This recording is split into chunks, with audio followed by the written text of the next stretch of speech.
Hey everyone, this is me, the Undead Viking, and this is Flicking Finches, a dexterity game with a surprising level of strategy that I am enjoying immensely.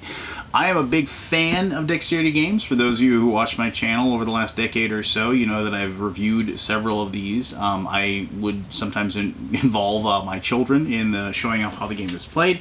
And one of the reasons why I've always really liked dexterity games is the ease of use in teaching people how they are played. But they sometimes lack a little bit when it comes to, well, I mean, actual game, if you know what I mean. When you're just stacking up blocks in Jenga, yeah, sure, that is fun, but, you know, where's, like, that extra level of strategy, the extra level of conflict or resolution that you're looking for that just kind of will scratch, like, your heavier, I didn't even say heavier, because I don't think I've ever ran into a dexterity game that's heavy, but I think you know what I'm getting at. It isn't that they're bad, it's just that they just don't take it up one little notch, one little level, to get to a point where it's going to actually then scratch your brain a little bit to say, okay, wait a minute, let me figure this out. Let me see what my optimal choice here at this moment is. And this is a dexterity game that does it. And these are few and far between. And I wish that publishers made more of these. But anyway, I'm kind of getting ahead of myself. Let's show you how this game is played. I'll give you a brief overview on that. And then we'll come back here and I'll give you my final thoughts on why I think this game should probably be on pretty much everybody's shelf. Alright, this is Flicking Finches. And before I dive in to show you how the game works, I just want to say that not only is this game a lot of fun, spoiler alert, also it's beautiful. And one of the cool things is that both the designer and the artist are the same person. And I always think that's kind of cool. And that isn't meant to disparage any game designers who aren't artists or any artists that aren't game designers. I just think it's pretty neat and pretty cool when you can have an idea for a really cool game and also do all the art for it as well. But anyway, so this is Flicking Finches, and this is a young Charles Darwin, as they say, and this is the Galapagos Islands.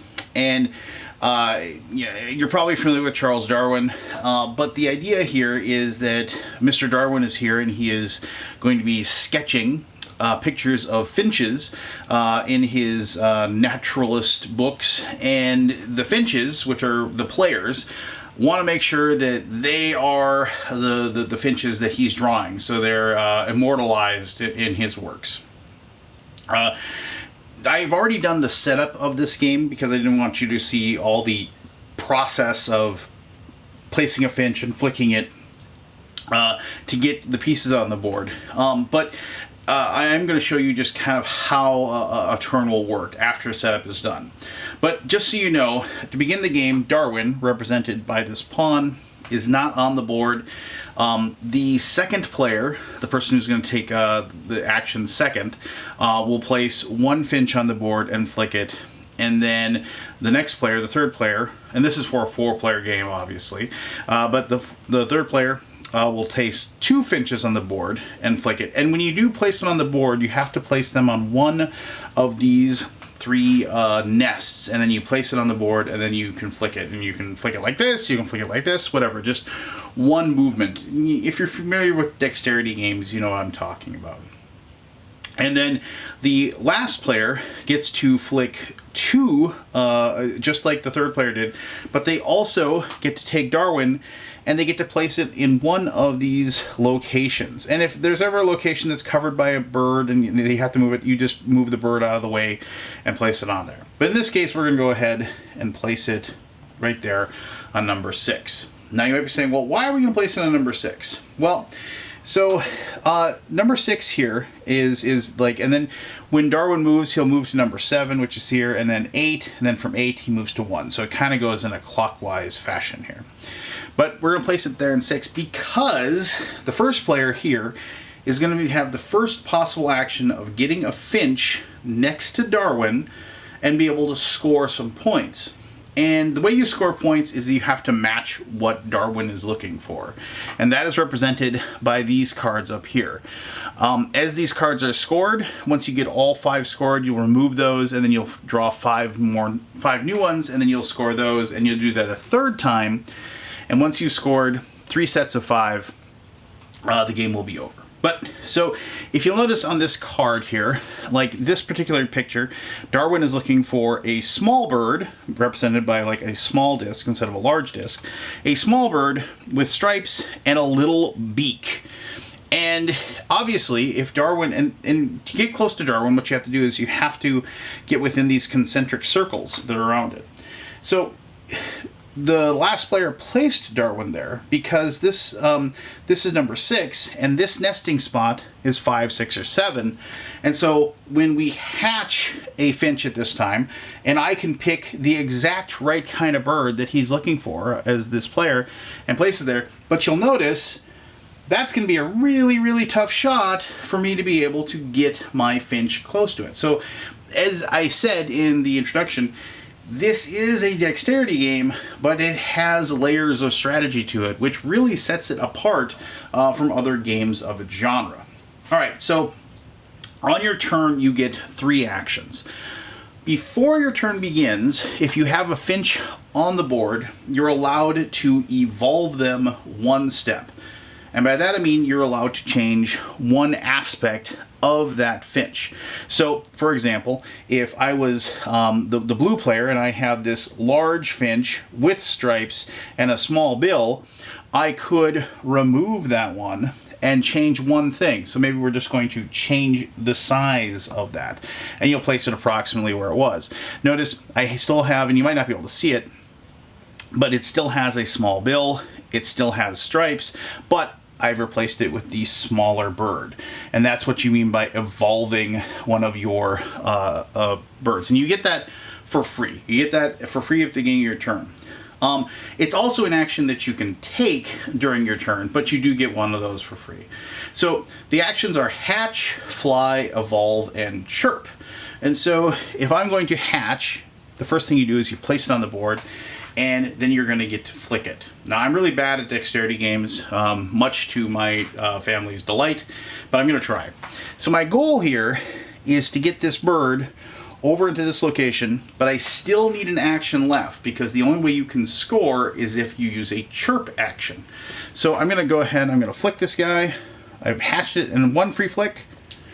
All right, so that's not necessarily bad, but what I've done is if this gets all the way around to the green player's turn, then they're going to be able to evolve this guy into something that is more like, actually, he won't be able to. He'll just have to move this guy, because this one matches exactly what he's looking for over there.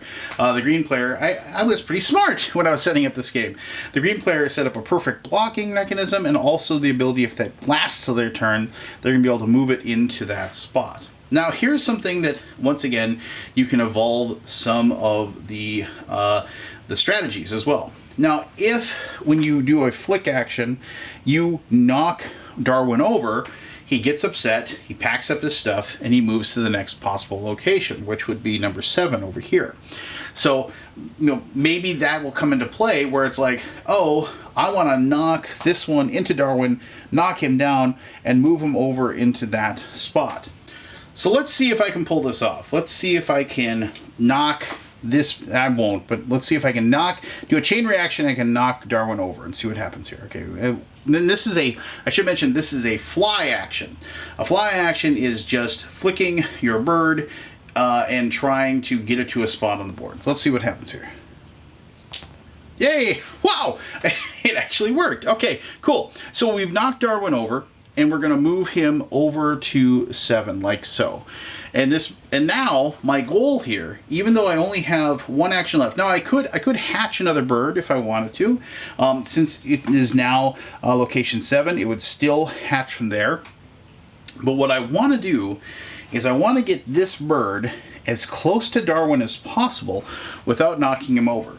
Because then, if somebody else tries to get over there to do a chirp action, what happens is that it will score the closest finch that at least matches one of his characteristics. And it should be mentioned, you have to be within these concentric circles at least a little bit.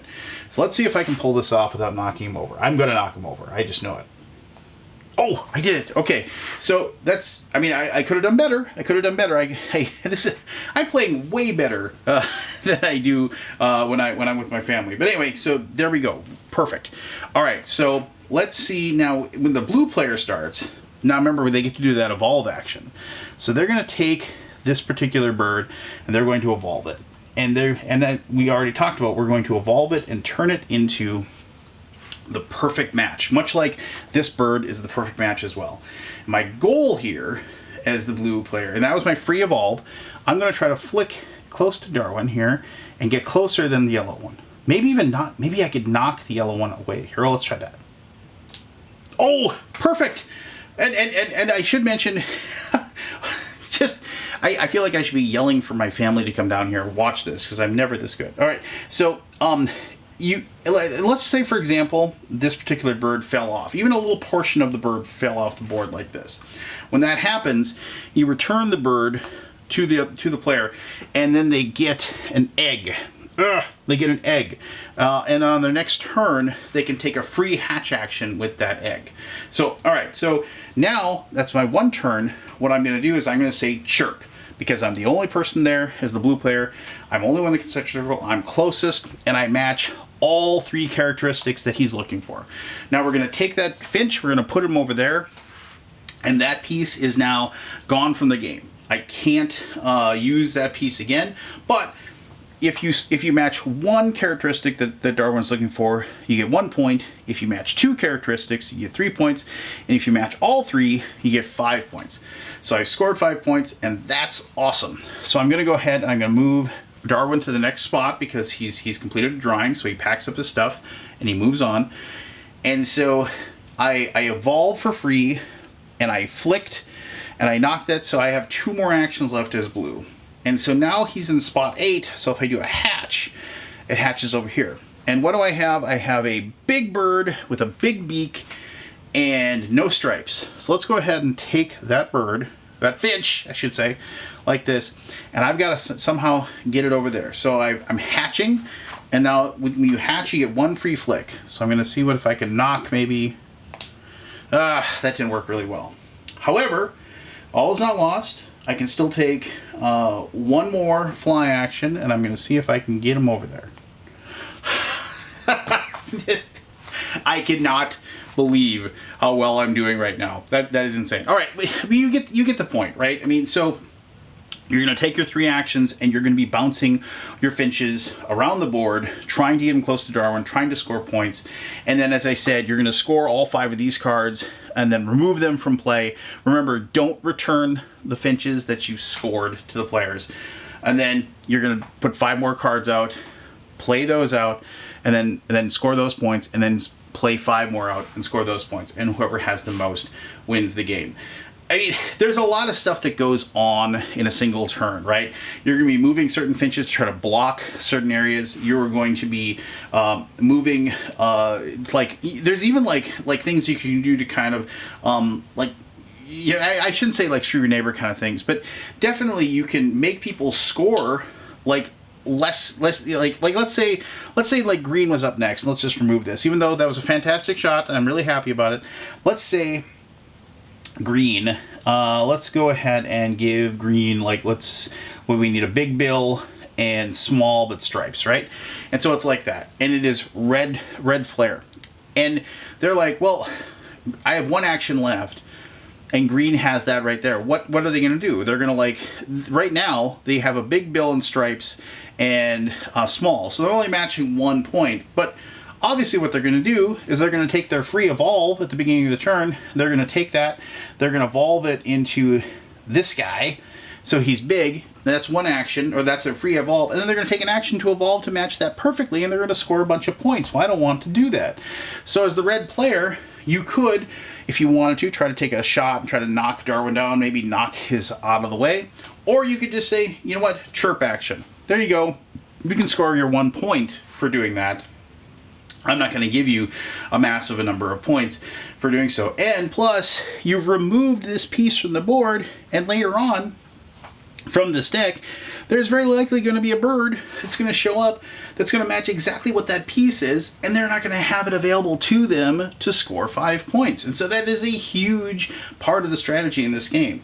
And, yes, it is a dexterity game, but as I mentioned before, there are layers to the strategy, but the strategy isn't so deep and convoluted that you can play this with your entire family. You can teach this game in 5 minutes and get everybody at the table playing it, and it doesn't overstay its welcome either. It is over quick, but you're having a blast, you're having fun, and you're having a good time while you do it.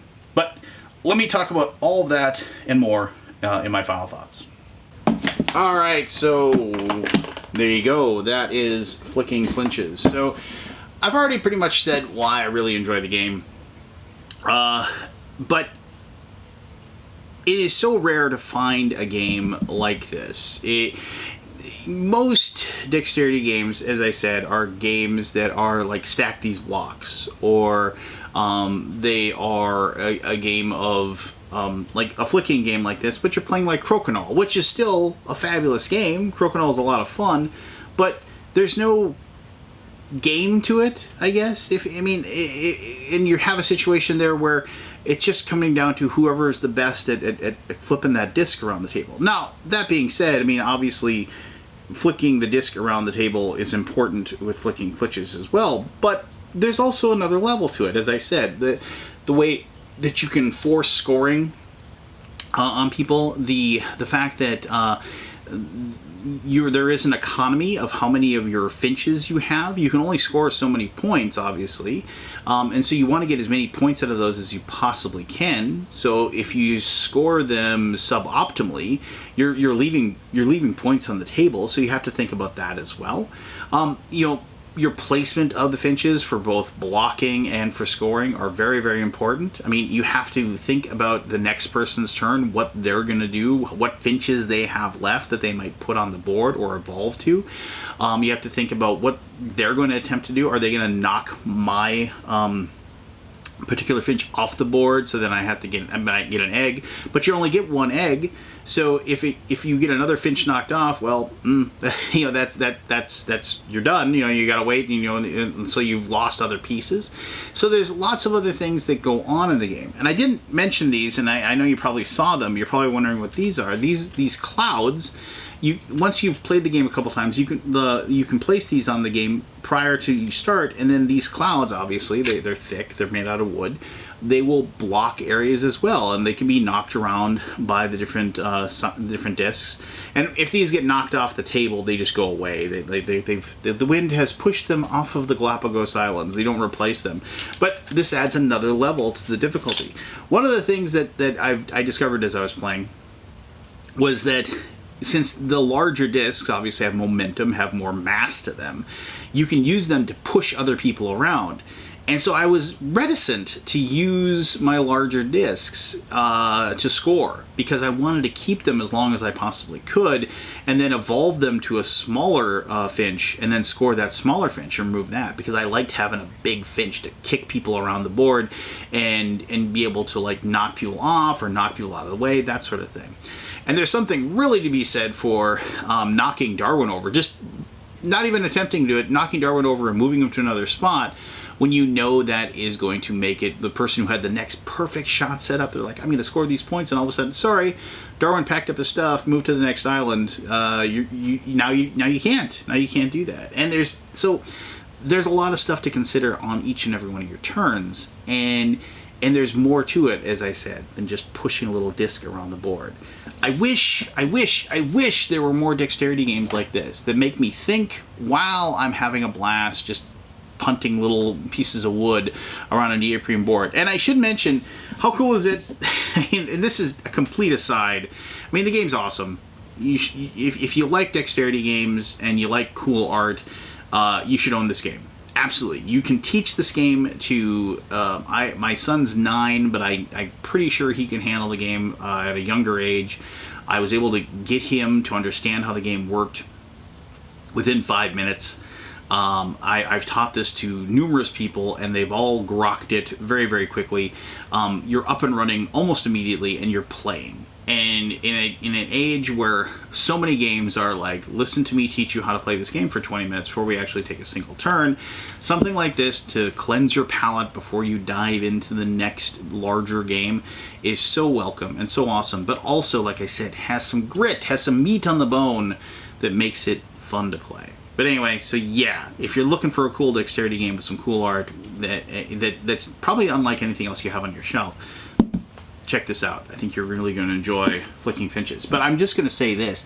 How many other games that like this, like there was that Ascending Empires back in the day, Catacombs comes to mind, games that also were like, it was a, hey, it's a flicking game, but it's also like a game. Like there's a game to it. It isn't just pushing stuff or knocking things around a table. How cool is it that like that now we can actually mass produce these neoprene mats that apply at just a perfect smooth surface to be able to knock your disc around. And then back in the day we had to deal with like cardboard that didn't like punch together perfectly or had little like the folds were little lips, so your things would go flying off into the middle of nowhere. Man, if those two games and the other ones as well had access to this, or like you had access to it but easier access to it, man, that would have been, I would have probably appreciated those games a lot more, and I probably still have those in my collection. But I don't, so now I have this, and this is awesome. So back it. I guarantee you're going to appreciate having it, and you're going to thank me for having it as well. But there you go. If you have any questions about Flicking Finches or anything else at all, by all means, go ahead and post those and ask or comment or whatever. I really appreciate it. And I appreciate you taking the time to watch this video. Click the old like, subscribe, whatever if you like, if you choose to do so. And until next time, I'm the Undead Viking telling you to continue being the awesome person that you are.